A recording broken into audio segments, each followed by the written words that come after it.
Ito ay rated SPG. Striktong patnubay at gabay ng magulang ang kailangan. Maaaring may masiselang tema, lengguwahe, karahasan, sexual, horror o droga na hindi angkop sa mga bata.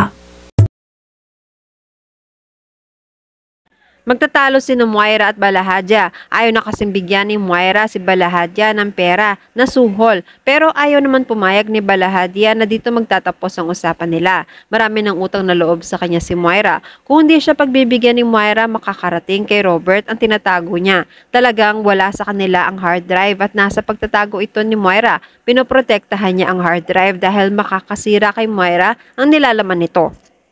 Magandang araw at welcome back sa aking channel, mga kaganapan sa abot kamay na pangarap. Tumaas ang BP ni Robert. Nalaman nito ni Zoe. Nag-withdraw kasi siya ng pera para sa 1.5 million na ibinigay sa nakakuha ng cellphone niya. Huwag sana sabihin ni Zoe dahil pinagkakatiwalaan niya si Zoe na lagi siyang nasa side niya. Simula nung malaman niyang may ebidensya sa cellphone niya, hindi na siya mapakali. Gusto niyang malaman, maaaring laban ito sa mami niya. Pero hindi sang-ayon si Zoe, asawa pa rin ni Robert si Moira. Trinaydor ni Robert ang mami niya. Mas naniniwala pa ang daddy niya sa ibang tao kesa sa pamilya niya. Samantala, sumunod na rin si Lynette sa utos ni Boggs na pumasok sa kitchen ng restaurant. Dahan-dahan siyang nagpunta sa kusina. Nakita niya si Boggs. Nagtanong siya kung may iba pa bang taong sinabihan si Boggs bukod sa kanya. Napasigaw si Boggs. Wala siyang sinabihan at hinanap niya ang pera. Hinanap rin ni Lynette ang phone at nagpalitan na sila. Inalam niya muna kay Annalyn kung ano ang itsura ng cellphone. Nung makita ni Lynette, alam niya na ito naman ang cellphone. Tinuruan ni Boggs si Lynette kung saan niya makikita ang video ni Robert. Hindi pa napapanood lahat ni Lynette ay inaga ulit ni Boggs ang cellphone. Gusto niyang magkaliwaan sila sa pagbibigay ng cellphone at ng pera. Papanoorin sana ulit ni Lynette ang video na pinigilan naman siya agad ni Boggs. Sa bahay na niya panoorin dahil delikado dito. Samantala, nag-aalala naman sina Josa at Annalyn. Pinaparelax sila ni Chang Susan dahil nasa public place siya at walang mangyayari kay Lynette na masama. Pinabaunan niya ng pepper spray at pito. Hindi nila alam ang lokasyon ng restaurant. Kahit tawagan ni Josa, hindi naman sila sinasagot. Nag-aalala si Annalyn dahil andoon si Moira sa restaurant kung nasaan ang nanay niya. Samantala, natatarantang tumawag si Zoe sa mami niya. Naghihintay pa rin si Moira sa mga oras na yon. Ibinalita ni Zoe na nag-withdraw ang daddy niya para ibigay sa taong nakakuha ng cellphone niya. Si Lynette ang kukuha ng cellphone kaya siya andyan sa restaurant na yan.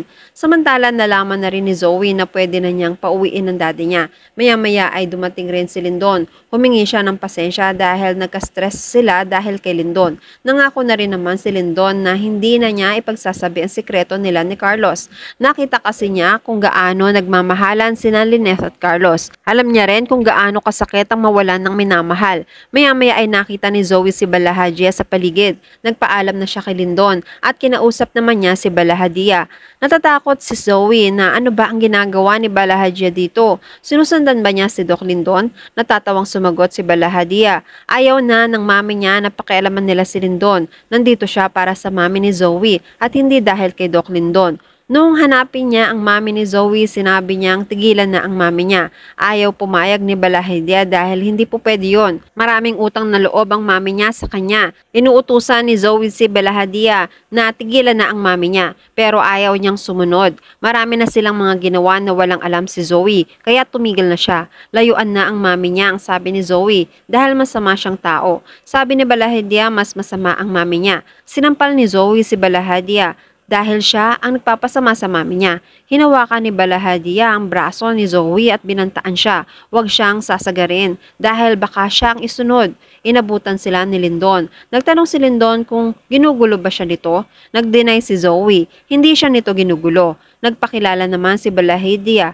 Pulis siya. May tinatanong lang siya sa isang kaso. Namumukhaan niya pala si Doc Lindon. Muntik na siyang mabarel. Kamusta naman ang isang nabarel? Next time mag-iingat na siya. Inawat na ni Zoe si Balahadya sa pagsasalita. Iniba ni Zoe ang usapan. Wala dito ang pasyenteng hinahanap ni Balahadya. Baka nasa ibang ospital at sasabihan na lang siya kapag nakita niya rito. Nakipagkamay si Balahadya kay Zoe at nagpaalam na siya. Nung makaalis na si Balahadya, Nakahalata si Lindon na may masamang pakay si Balahadia. Sabi ni Zoe, wala siyang ginagawang masama kaya mag-ingat na lang si Lindon. Samantala, naghahanap na si Moira kay Bogs. Nakita siya at hinila siya nito. Hindi makatiis si Moira, talagang hinanap pa siya. Nagtanong si Moira kung nakausap ba ni Bogs si Lineth dahil nakita niya rin dito. Pinakita ni Bogs ang cellphone. Naninigurado si Moira sa cellphone ni Bogs. Kay Moira niya ibinigay ang cellphone dahil alam niyang kaya siyang ni Moira, kaya umalis na siya agad. Samantala, nag-aalala pa rin si Annalyn sa nanay niya. Nung pasunod na sila ay dumating naman si Lineth na umiiyak. Niyakap agad siya ni Annalyn. Hinahanap nila ang cellphone. Niloko pala siya ni Bogs. Nagpaalala ni Bogs noon na sa bahay niya panoorin pero tinuloy niya ang panonood sa kusina.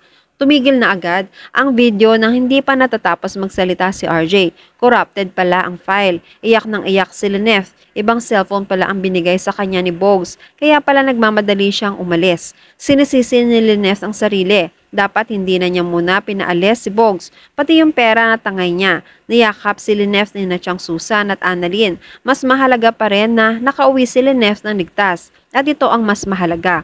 Samantala, tinawagan ni Robert si Annalyn. Papunta na siya kina Annalyn para sa cellphone. Ibinalita ni Annalyn na niloko sila ni Bogs. Ibang cellphone ang ibinigay at ang video sa cellphone na ito ay putol. Humihingi ng tawad si Annalyn sa tatay niya dahil malaking pera ang nawala sa tatay niya. Kahit ang nanay niya ay hiyang-hiya sa kanya. Hindi naman galit si Robert sa anak niya o kay Lineth. Wala sa kanya ang perang yan. Ang mahalaga sa kanya ay ang cellphone at kung ano ang nilalaman nito. Pero binalita ni Annalyn na papunta sila sa bahay ni Bogs. Kailangan ibigay ni Bogs ang cellphone. Nasa kanya na naman ang pera, dapat tumupad siya sa usapan. Samantala nakuha ni Moira ang tunay na cellphone. Napanood na niya ang mga sinabi ni Robert. Nagmamalaki siya na siya pa rin ang panalo. Sorry na lang si Lineth at hindi mabubuking ang sekreto nila ni Zoe. Sa kabilang banda, nagmamadali nang nag-iimpake si Bogs. Tumawag na siya kay Aida para magpaalam at hindi na siya babalik dito. Nakarating na rin sina Josa at Annalyn sa bahay ni Bogs. Nagpapanggap naman si Josa na siya ang tagahatid ng mga gamit. Nakita sila ni Bogs sa maliit na butas ng bintana. Mas lalo siya nagmamadaling mag-empake. Samantala, nagpunta naman si Balahadia sa bahay ni Moira. Nakilala siya ni Robert. Nagtataka siya kung bakit siya nandito at dahil ba ito sa CCTV. Sagot ni Balahadia, si Moira talaga ang pakay niya at walang kinalaman dito ang CCTV. Wala rin kinalaman si Robert dahil may sarili silang usapan ni Moira. Sa teaser, babasagin na ni Moira ang cellphone ni Robert para wala nang makakuha nito. Wala ring makakaalam ng tungkol sa aksidente ni Robert at sa tunay na katauhan ni Zoe. Makakausap ni Robert si Lineth. Wala nga bang paraan para malaman kung ano ba talaga ang dahilan kung bakit siya na aksidente at kung ano ang nangyari sa kanya. Maiisip naman ni Nachang Susan ang hard drive. Paano kung hindi naman talaga binigay ni Zoe ang hard drive sa mga pulis? Tatanggihan naman ni Moira si Balahadia sa suhol na hinihingi niya. Kakausapin ni Balahadia si Robert at aaminin niyang sinusuhulan siya ni Moira para manahimik na wala sa kanila ang hard drive. Sa tingin ni Balahadia, ang laman ng hard drive ay ang ikasisira ni Moira, kaya ganun na lang ang pagpoprotekta niya dito. Magsisimula na ring hanapin ni Robert ang hard drive dahil nalaman na niyang may mapapanood siya ritong mahalagang impormasyon. Pero si Balahadia ang sagot sa mga tanong ni Robert. At yan ang mga pakakaabangan natin sa abot kamay na pangarap. Kung gusto niyo ng mga ganitong klase ng video, please like this video and please subscribe to my channel. At pakihit mo na rin ang notification bell para ma-update ka kung meron tayong mga bagong uploads. Maraming salamat sa inyong panonood. Paalam!